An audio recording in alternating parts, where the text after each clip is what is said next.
Hey guys, I'm out doing a bit of hiking. I've got about 8 miles planned out, and I've probably done 2 miles so far.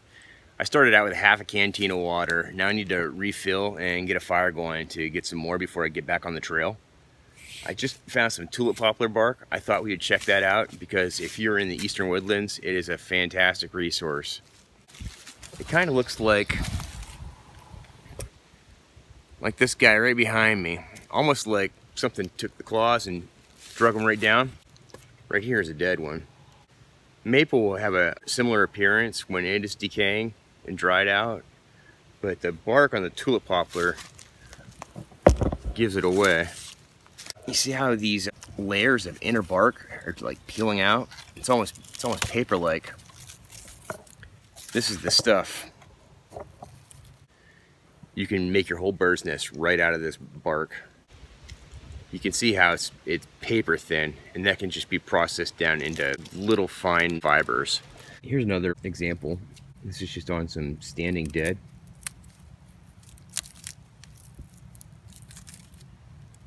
You can see how it just peeled off in a strip. This is pretty well deteriorated. You wouldn't be using this for cordage, but as a fire starting aid, this is awesome stuff. And with just this little branch here, you could get a pretty good sized bird nest happening.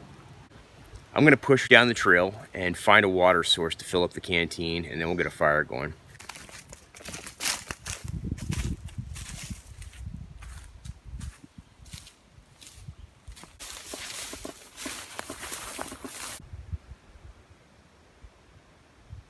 Looking down at the ground, I noticed quite a bit of wild edibles that could be foraged.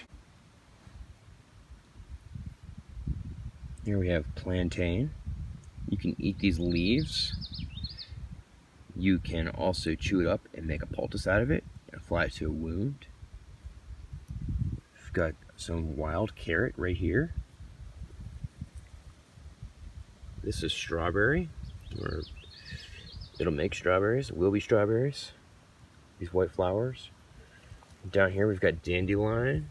You can eat the greens. You can make teas with the roots. You can also eat the flowers.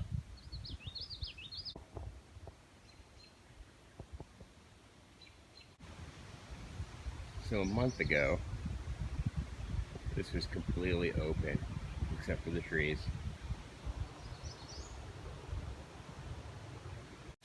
I thought I'd show you guys my gear real quick. I'm running a really basic kit today. Basically, not much else besides the 5 C's. My attire's a little bit different though. This is my typical summer wear. I've got a light cotton shirt it's very breathable, and if it gets wet, it dries out quite quickly. It's loose fitting, so it's not sitting directly on my skin, and it's protection from the sun. I don't wear sunscreen. I prefer clothing.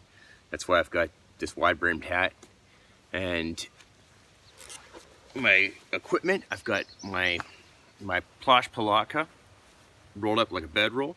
It is my shelter, my poncho, my cover element. On the bottom, I've got a cutting tool in my little hatchet here. On the inside, rolled up, I've got a schmog, a cotton bandana, and a steel water bottle for my container.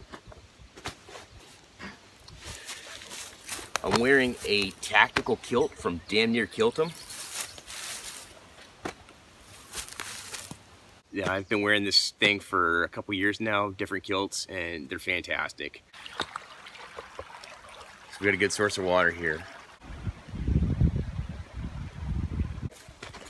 So I just pulled my water out of there without pre-straining it. I've got a cotton cloth with me today, a schmog, and if the water was dirty, if it was, if there was sediment moving around or anything floating around on top that I didn't want in my drinking water, you know, I would grab the cotton cloth and pre-strain it.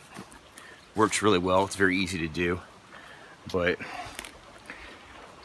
typically I'll just immerse the bottom of the bottle and slowly pull water in through the opening, and that's usually good enough for me. I'll just boil it, and I'm fine with it.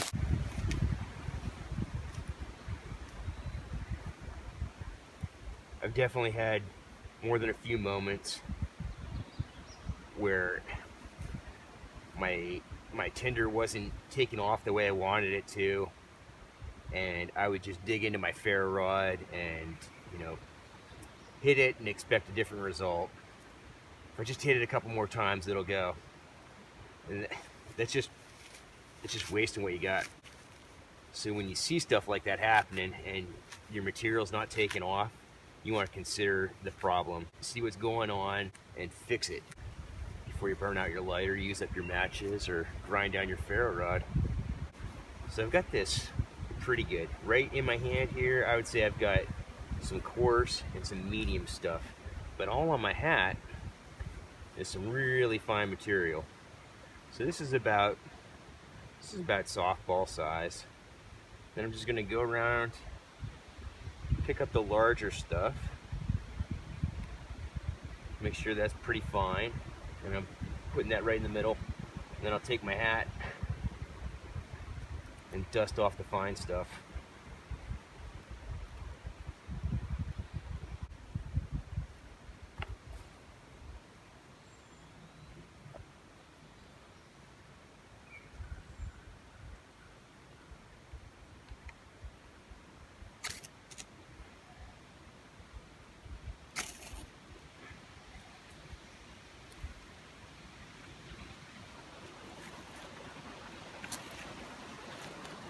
Just like that.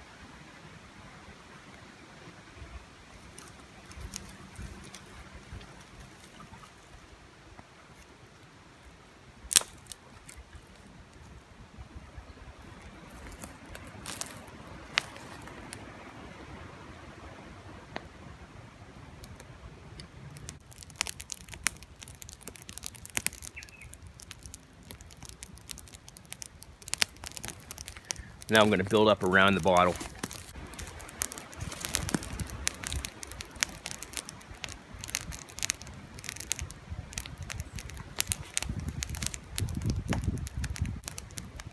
So that shouldn't take too awful long to get boiling. I'm just going to let the camera run.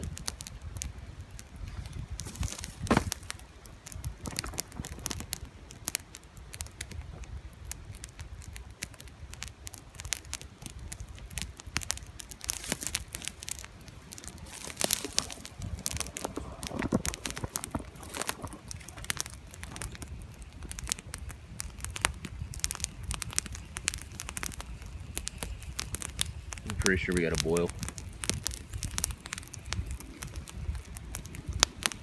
Yeah, it's bubbling. We got a good boil happening. Our wood's about burnt down.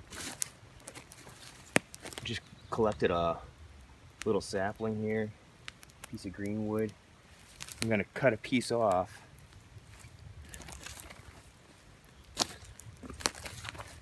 Just a little bit longer than the width of the bottle mouth, and then we'll use that as a toggle to remove the canteen. So here's our toggle. I'm going to go just a little bit above center and cut in a couple of V-notches for some cordage. Alright, so we've got a little toggle here. It's just a little bit longer than the mouth of our bottle. We've got a piece of bank line. Just gonna grab a bite, pull it down, and double it over on itself.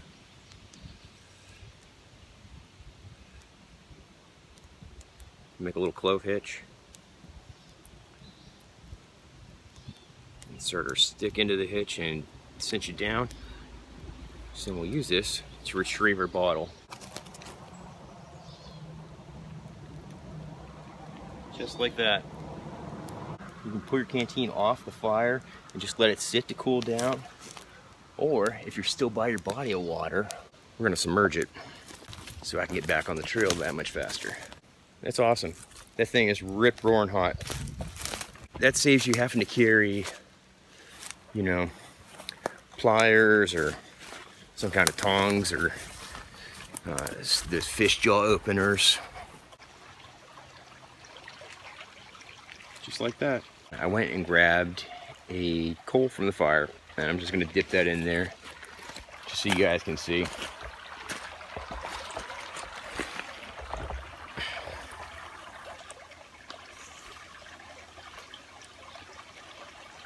So if you got any impurities in your water, that'll help draw it out. It's kind of like similar to activated charcoal. It's good to know. And it definitely helps clear out the flavor. All right, so it's been about 10 minutes since we've submerged the water.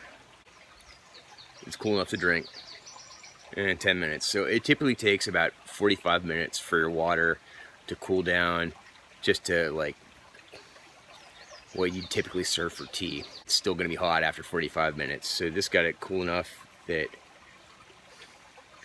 I'd say 5 more minutes I could put the cap back on and throw it in my bag, no problem.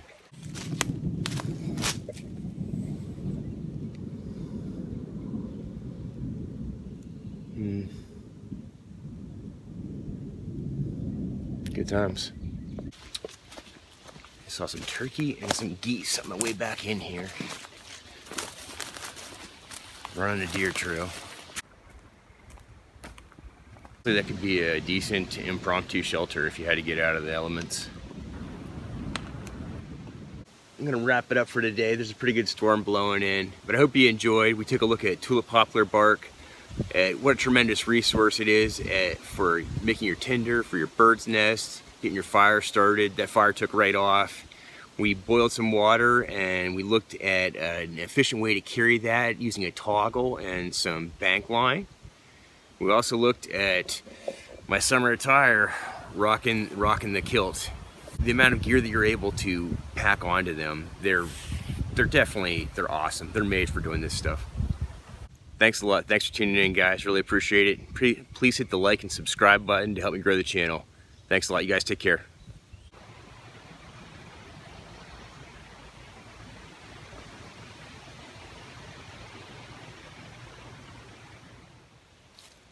I've been thinking about it.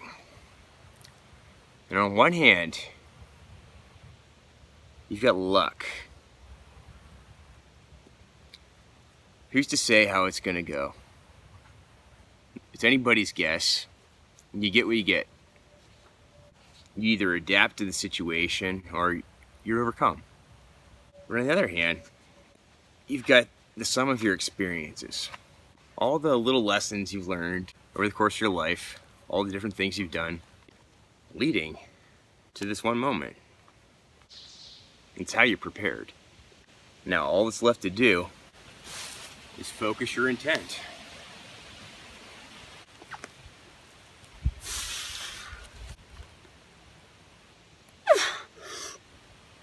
And have heart.